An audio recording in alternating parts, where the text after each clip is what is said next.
लेकिन कोई भी गांव वाला उस सुंदर बाग में जाने से डरा करता था। उनका मानना था कि अक्सर बाग के उस पार वाली गुफा के अंदर से किसी जिन्न की आवाजें आती हैं, जो आते जाते लोगों को आवाजें देता है, जिससे गांव वाले बहुत डरा करते थे। एक दिन गांव के दो युवक खेत पर आपस में बात करते हुए, अरे भाई, कल मैं उस बाग की तरफ गया था, वहाँ फिर से उस जिन की वही डरावनी आवाजें आ रही थी। अरे क्यों भाई, क्या करने गए थे तुम वहाँ? क्या तुम्हें पता नहीं बाग के पास वाली गुफा में जिन रहता है? अगर वो तुम्हें कहीं कुछ कर देता तो आइंदा फिर उस बाग की तरफ मत जाना। तभी वो वहाँ से बात करते हुए खेत से चले जाते हैं। अगले दिन गांव का एक लड़का रांझा, यार इस गुफा में से आवाजें कौन देता होगा? मुझे इसके पीछे जरूर कोई राज नजर आता है। रांझा भैया जो भी हो, लेकिन गलती से भी उस गुफा के अंदर मत जाना। लेकिन इस गुफा का रहस्य तो मैं जान कर रहूंगा। सब गांव वाले डर के साए में आखिर कब तक रहेंगे? उसके बाद शाम हो गई और रांझा और उसका दोस्त अपने अपने घर चले गए। अगले दिन सुबह सारे गांव में सन्नाटा था और रांझा के घर के बाहर उसकी लाश रखी हुई थी। सब रो रहे थे। शाम को बस ये बोल के घर से निकला था कि आज एक रहस्य से पर्दा उठाने जा रहा हूँ। मेरे रांझा की बहादुरी उसे ले डूबी। हाय मेरा बच्चा। हो ना हो, ये उस गुफा वाले जिन ने ही किया है। हाँ। उसी गांव में धन्नू नाम का व्यक्ति रहता था, जो एक व्यापारी था। उसकी दो बेटियां थीं, रीमा और सीमा। उन दोनों को रंग बिरंगे फूलों का बहुत शौक था।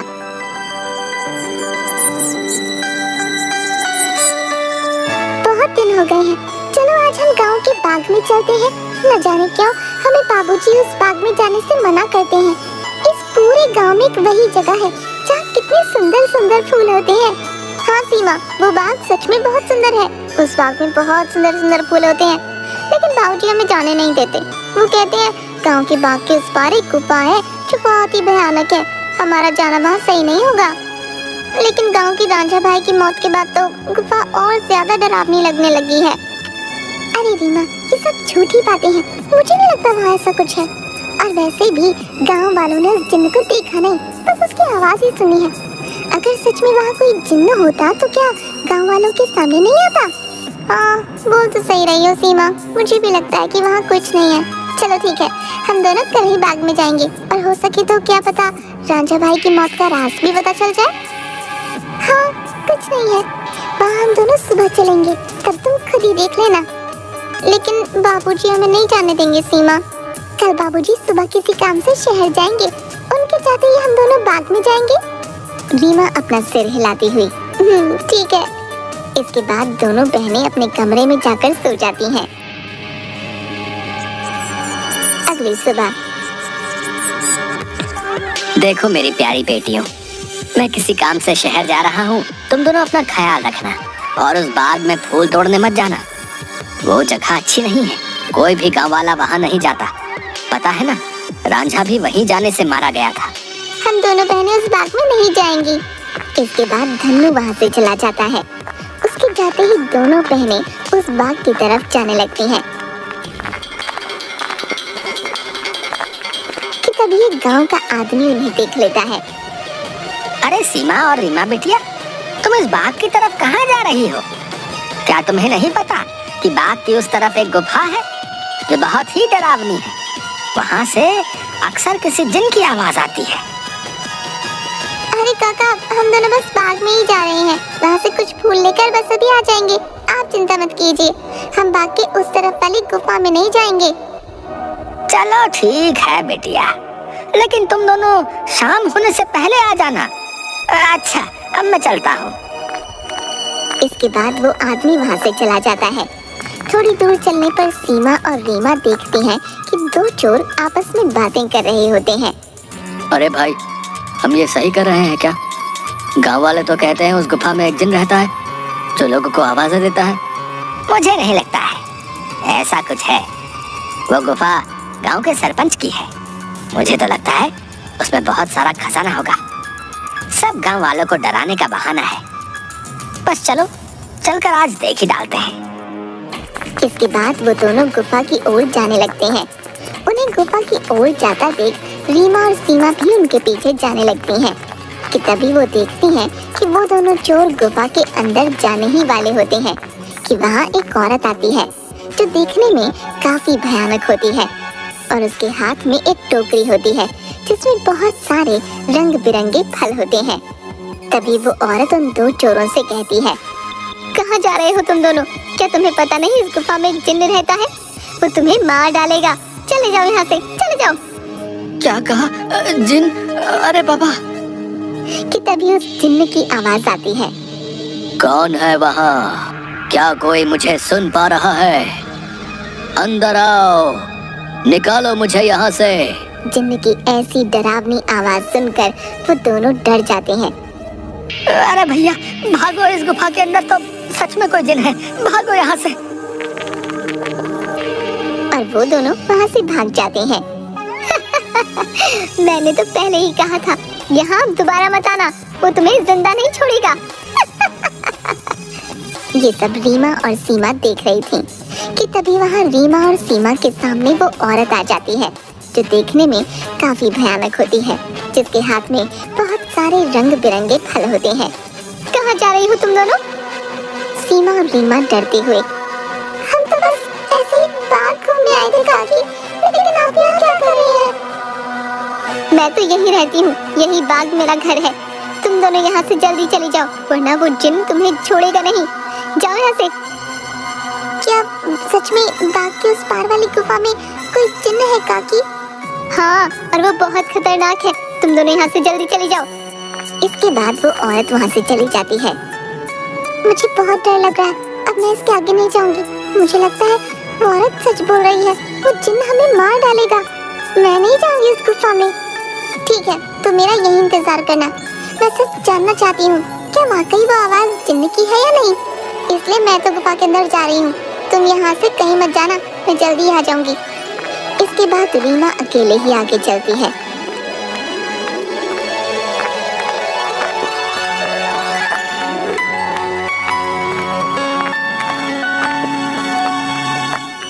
रीमा चलते चलते उस गुफा के पास पहुंच जाती है। तभी एक आवाज उसे सुनाई देती है जो काफी भारी होती है। ऐसा लगता है जैसे किसी रोते हुए इंसान की आवाज हो वो। कोई है यहाँ? मुझे यहाँ से बाहर निकालो। मैं इस गुफा में बरसों से कैद हूँ, निकालो मुझे यहाँ से। रीमा बड़ी हैरानी से वहीं खड़ी हो जाती है। कौन हो तुम और क्यों मुझे आवाज लगा रहे हो? क्या तुम वही जिन्न हो जिसके बारे में गांव वाले बात करते हैं? क्या सच में तुम यहाँ इस गुफा में हो? हाँ, मैं जिन हूँ। मैं कई सालों से इसी गुफा में कैद हूँ। मेरी सहायता करो लड़की, मेरी बात मानो। मैं तुम्हें कोई नुकसान नहीं पहुँचाऊंगा। तुम मुझे इस गुफा से आजाद कर सकती हो। इसके बाद मैं यहाँ से हमेशा के लिए चला जाऊंगा। मेरी सहायता करो। क्या सच में हमेशा के लिए तुम यहाँ से चले जाओगे? मैं तुम्हारी सहायता जरूर करूंगी। मुझे क्या करना होगा जिन? बताओ मुझे, मैं अवश्य ही करूंगी। तभी गुफा के दरवाजे खुलते हैं और रीमा उस गुफा के अंदर चली जाती है।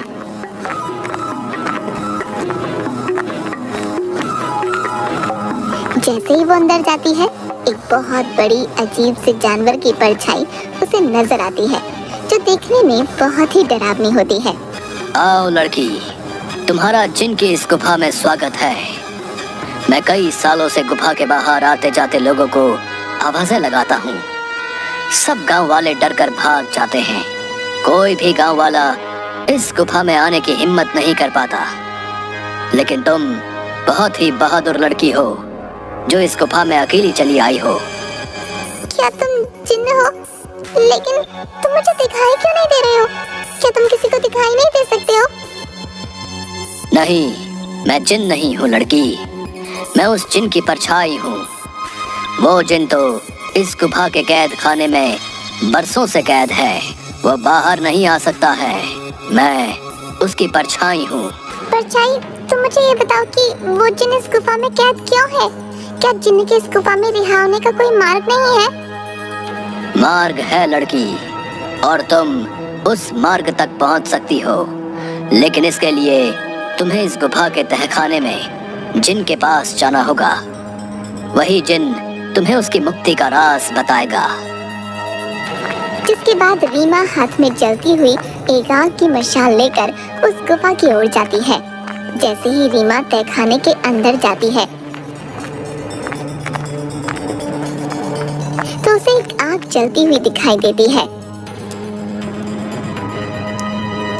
वो जैसे ही उस आग के पास जाती है, हे जिन, मैं यहाँ तुम्हारी मदद करने आई हूँ, क्या तुम मुझे सुन सकते हो? उसे उस जिन्न की आवाज आती है। आओ बहादुर लड़की, मैं तुम्हारा ही इंतजार कर रहा हूँ। मैं जानता हूँ कि तुम ही मुझे इस गुफा से मुक्ति दिला सकती हो। तुम्हारा इस गुफा में स्वागत है लड़की।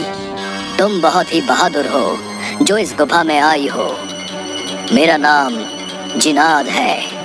मैं यहाँ कई सालों से बंद हूँ। मेरे सामने आओ जिन्नात, मैं तुम्हें देखना चाहती हूँ। कि तभी अचानक से जिन्नात उसके सामने आता है, जो बहुत ही डरावना होता है। एक बहुत ही भयानक सा दिखने वाला, जिसके सिर पर एक लंबी चोटी होती है जो काफी बड़ा होता है। रीमा के सामने वो आता है। उसे देखकर रीमा थोड़ा डर जाती है। देखो, तुम डरो मत लड़की, मैं तुम्हें कुछ नहीं करूँगा। मैं जानता हूँ कि तुम मेरी मदद करने आई हो, लेकिन मेरी मदद करना इतना भी आसान नहीं है। तुम एक बार और सोच सकती हो। क्या तुम वाकई मेरी मदद करना चाहती हो? लेकिन मैं तुम्हारी मदद कैसे कर सकती हूँ, और तुम यहाँ कैद कैसे हुए? बताता हूँ। बहुत साल पहले इस गुफा में एक औरत रहती थी। वो बहुत गरीब थी। वो गुफा के बाहर वाले बाग से फल तोड़ा करती थी और उन्हें ही खाया करती थी। एक दिन उसने बाग के सारे फल तोड़ लिए और यहाँ इस गुफा में लेकर आ गई। उन्हीं फलों के बीच एक रहस्यमयी फल भी था, जो बहुत ही चमकदार था और जिस पर मेरी नजर थी।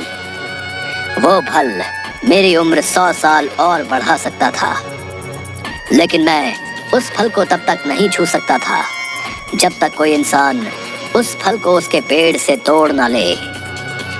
एक दिन वो औरत चमकदार फल को उसके पेड़ से तोड़कर इस गुफा में ले आई। जब मैंने देखा तो मैं उसके पीछे इसी गुफा में आ गया और मैंने उससे कहा कि हे औरत, तुम जो बाग से सबसे सुंदर और चमकदार फल तोड़कर लाई हो, वो मुझे दे दो। इसके बदले में तुम जो भी 2 इच्छाएं मांगोगी वो पूरी होंगी। ठीक है, मैं तुम्हें वो फल दे देती हूँ, लेकिन मेरी 2 इच्छा है। पहली ये कि तुम मुझे वरदान दो, आज से ये बाग मेरा होगा, और दूसरी ये कि तुम इस गुफा में ही कैद रहोगे, ताकि इस बाग में कोई भी तुम्हारे डर से ना आ सके, और हमेशा के लिए मैं ही इस बाग में राज करूँ। वो औरत मुझे फल तो दे देती है। उस फल से मेरी उम्र तो 100 साल बढ़ गई, लेकिन उस औरत को दिए गए वरदान की वजह से मैं यहीं कैद हो गया। तब से ही मैं इस तहखाने में कैद हूँ। क्या अब से पहले किसी ने आपको यहाँ से बाहर निकालने की कोशिश नहीं की? इससे पहले गांव के एक लड़के ने मुझे बचाने की हिम्मत दिखाई थी, लेकिन जैसे ही वो लड़का उस चमत्कारी फल को लेकर गुफा में आ रहा था, तभी उस बूढ़ी औरत ने उसको मौत के घाट उतार दिया और सारे गांव में बात फैल गई कि मैंने उसको मारा है। हाँ, वो लड़का हमारे गांव का रांझा भैया थी। उसको उस बूढ़ी औरत ने मारा। मैं आपको यहाँ से आजाद जरूर करवाऊंगी, लेकिन मुझे तुम्हें यहाँ से आजाद कराने के लिए करना क्या होगा? तुम्हें यहाँ से उस बाग में जाना होगा। वहाँ तुम्हें उस बाग में रहने वाली उसी औरत की झोपड़ी दिखेगी, जिसके कारण मैं इस गुफा में कैद हूँ। तुम्हें उसकी झोपड़ी में जाना होगा। वहाँ से तुम्हें सबसे सुंदर और चमकदार फल लाना होगा। मेरी मुक्ति का राज उस फल में ही कैद है। ध्यान रखना बहादुर लड़की, उस औरत की झोपड़ी में कोई नहीं जा सकता है। जब वो सो रही होगी तुम्हें तब ही जाना होगा और उसकी फलों की टोकरी में से सबसे चमकता फल लेकर आना होगा। उसी फल में तुम्हें मेरी मुक्ति का राज मिलेगा। लेकिन तुम्हें ये काम बड़ी होशियारी से करना होगा। अगर उस औरत को पता चल गया तो वो तुम्हें जिंदा नहीं छोड़ेगी। ठीक है जिन, मैं तुम्हारे लिए वो चमकदार फल जरूर लेकर आऊंगी।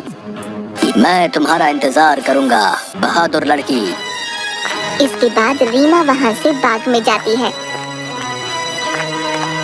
और उस औरत की झोपड़ी की ओर बढ़ने लगती है। रीमा देखती है कि उस औरत की झोपड़ी में कोई नहीं है। वो इधर उधर देखती है और उस झोपड़ी के अंदर चली जाती है। रीमा अंदर जाकर देखती है कि बहुत सारे फल उस औरत की झोपड़ी में रखे हैं। अरे ये तो कितने सारे फल हैं, लेकिन इन सब में कोई भी फल बहुत ज्यादा नहीं चमक रहा। तभी अचानक रीमा देखती है कि वही औरत अपनी झोपड़ी की तरफ आ रही है। ये देखते ही रीमा दरवाजे के पीछे छुप जाती है। वो औरत अपनी झोपड़ी में आती है और उसके हाथ में एक टोकरी होती है जिसमें बहुत सारे फल रखे होते हैं। वो अपनी टोकरी एक टेबल पर रख देती है और पास ही पड़ी चारपाई पर सो जाती है। ये देख थोड़ी देर बाद रीमा बाहर आती है और उन फलों की टोकरी में से सबसे चमकता फल देखती है। लगता है यही वो चमकदार फल है जिसके बारे में वो जिन बात कर रहा था। रुको लड़की, तुम मेरा ही जादुई फल लेकर कहाँ जा रही हो? मुझे मेरा फल वापस करो, वरना मैं तुम्हें यहाँ से नहीं जाने दूंगी। रीमा ये सुनकर डर जाती है। मुझे ये फल ले जाने दो काकी, मैं इस फल को उस जिन्न को देकर उसे उस गुफा से आजाद कराना चाहती हूँ, ताकि सारे गांव वाले बिना डरे यहाँ सकें। मुझे इस फल को लेकर जाने दो काकी। क्या कहा लड़की? तुम मेरी कई सालों की मेहनत पर पानी फेर देना चाहती हो? उस जिन्न के रिहा होते ही ये सब गांव वाले मुझे इस बाग से निकाल देंगे। नहीं नहीं, मैं ऐसा नहीं होने दूंगी। मुझे ये चमकदार फल वापस करो। ये सुनकर रीमा वहाँ से उस फल को लेकर भागने लगती है और वो औरत भी उसके पीछे ही भागने लगती है।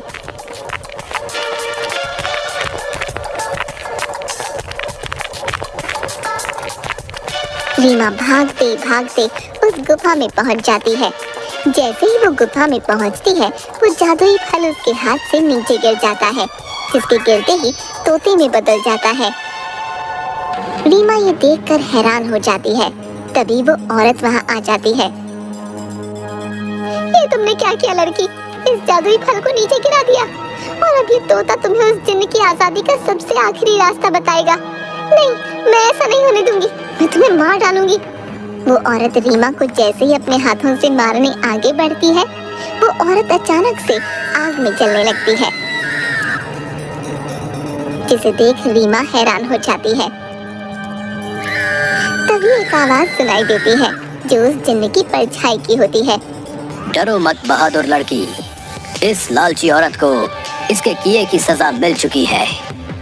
अब तुम्हें अपनी मंजिल का आखिरी पड़ाव पार करना है, जिसमें ये तोता तुम्हारी मदद करेगा। तभी अचानक से वो तोता उड़ने लगता है और गुफा में उसी तरफ भागने लगता है जहाँ वो जिन्न कैद था। रीमा भी उसके पीछे पीछे चलने लगती है।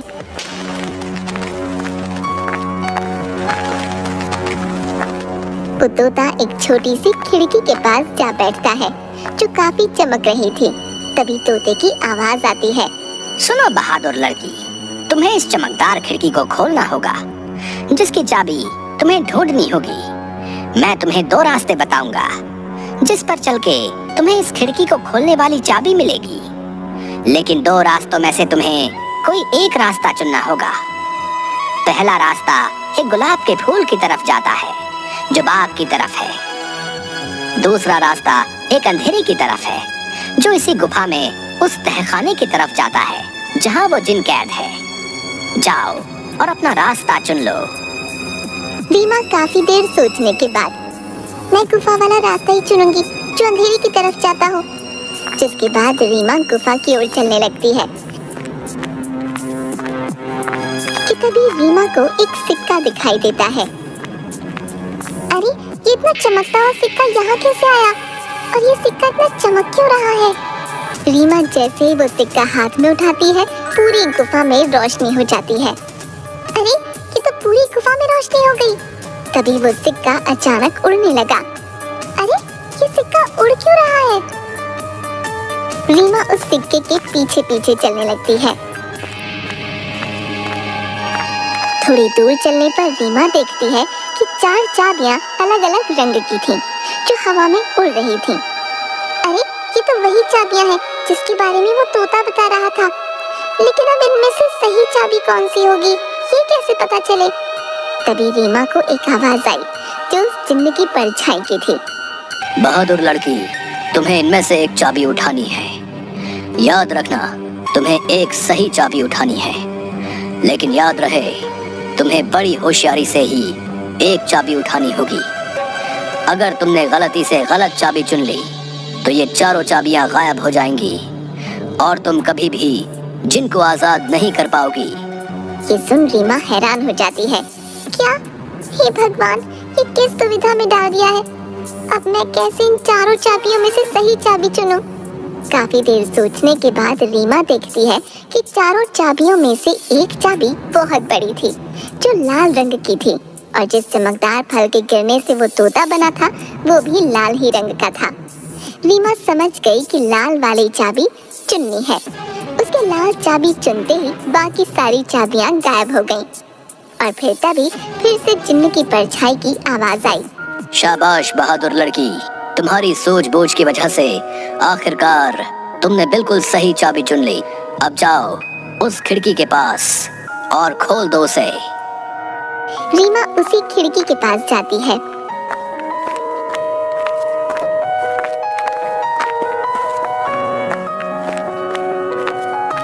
और देखती है कि अभी भी वो तोता उस खिड़की के पास ही बैठा था। ये देखो, मैं इस खिड़की की चाबी ले आई हूँ। तुम वाकई बहुत बहादुर हो लड़की। अब तुम इस चाबी से इस खिड़की को खोल दो। रीमा जैसे ही उस चाबी को खिड़की में लगाती है, खिड़की अचानक से खुल जाती है। रीमा देखती है उस खिड़की के बाहर बहुत रोशनी थी, जिसकी चारों तरफ बहुत सारे चमकदार फल चमक रहे थे और बहुत सारी तितलियां उनके पास मंडरा रही थीं। वो तोता उस खिड़की में उड़ता हुआ चला जाता है और तोता खिड़की के बाहर जाते ही उस जिन्न में बदल जाता है, जो कई सालों से गुफा में बंद था।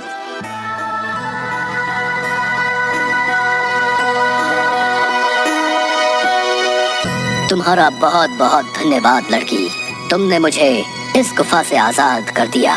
तुम एक निडर और साहसी लड़की हो। तुम जो भी मांगोगी मैं वो तुम्हें दूंगा। बोलो, क्या इच्छा है तुम्हारी?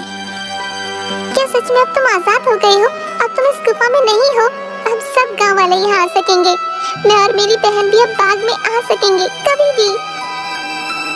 हाँ बहादुर लड़की, अब किसी को भी डरने की कोई जरूरत नहीं है। अब मैं इस गुफा से बाहर आ गया हूँ अपनी दुनिया में। अब मैं किसी को आवाजें नहीं दूंगा। तुम जब चाहो यहाँ आ सकती हो। तुम्हारी ही वजह से मैं आजाद हो पाया हूँ। तुम मुझसे जो भी मांगोगी मैं तुम्हें वही दूंगा। बोलो, क्या इच्छा है तुम्हारी? जिन, मैं कुछ नहीं मांगना चाहती हूँ, लेकिन अगर तुम सच में मेरी इच्छा पूरी करना चाहते हो तो गुफा के सामने वाले बाग से मुझे बहुत प्यार है। इसमें रंग बिरंगे फूल मुझे बहुत पसंद है। मैं चाहती हूँ कि ये बाग हमेशा ऐसे ही खिलखिलाता रहे, इसके फूल कभी न मुरझाएं। ठीक है बहादुर लड़की, तुम्हारी ये इच्छा जरूर पूरी करूंगा। अब ये बाग हमेशा यूं ही रहेगा, कभी भी मुरझाएगा नहीं। तुम अब जब भी इस बाग के फूलों को देखोगी तो ये हमेशा खिले रहेंगे। अच्छा, अब मैं हमेशा के लिए यहाँ से जा रहा हूँ। इसके बाद वो जिन्न गायब हो जाता है और खिड़की बंद हो जाती है। रीमा जब गुफा से बाहर निकलती है तो सब गांव वाले धन्नू और सीमा बाहर खड़े होते हैं। अरे मेरी बिटिया, आ गई तू वापस। उस जिन ने तुझे कुछ किया तो नहीं? आखिर क्यों गई थी तू उस गुफा के अंदर? अगर वो जिन तुझे मार डालता तो क्या करता मैं? दीदी, तुम ठीक तो हो ना? क्या सच में तुम्हें उस जिन्न ने कुछ नहीं किया? बाबूजी, मैं बिल्कुल ठीक हूँ। अब अंदर कोई जिन्न नहीं है। इस गुफा के अंदर जो जिन्न था अब वो हमेशा के लिए इस गुफा से चला गया है। अब आप सभी को डरने की कोई जरूरत नहीं है। अब कोई भी यहाँ आ सकता है। अरे क्या बोल रही हो रीमा बिटिया? आखिर कहाँ गया वो जिन? जो आते जाते लोगों को आवाजें दिया करता था। रीमा गांव वालों को सारी बात बताती है।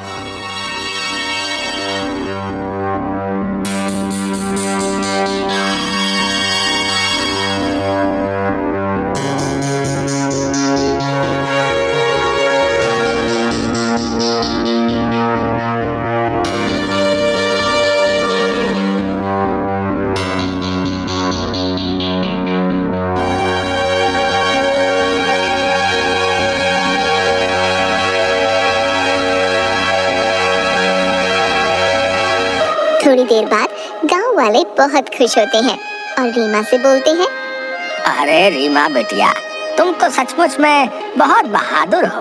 तुम्हारी वजह से ही अब वो जिन इस गुफा से आजाद हो गया है। अब हम गांव वालों को डरने की कोई जरूरत नहीं है। और रांझा की मौत का रहस्य भी सब गांव वालों को पता चल गया। इसके बाद गांव वाले बिना डरे हंसी खुशी गांव में रहने लगते हैं।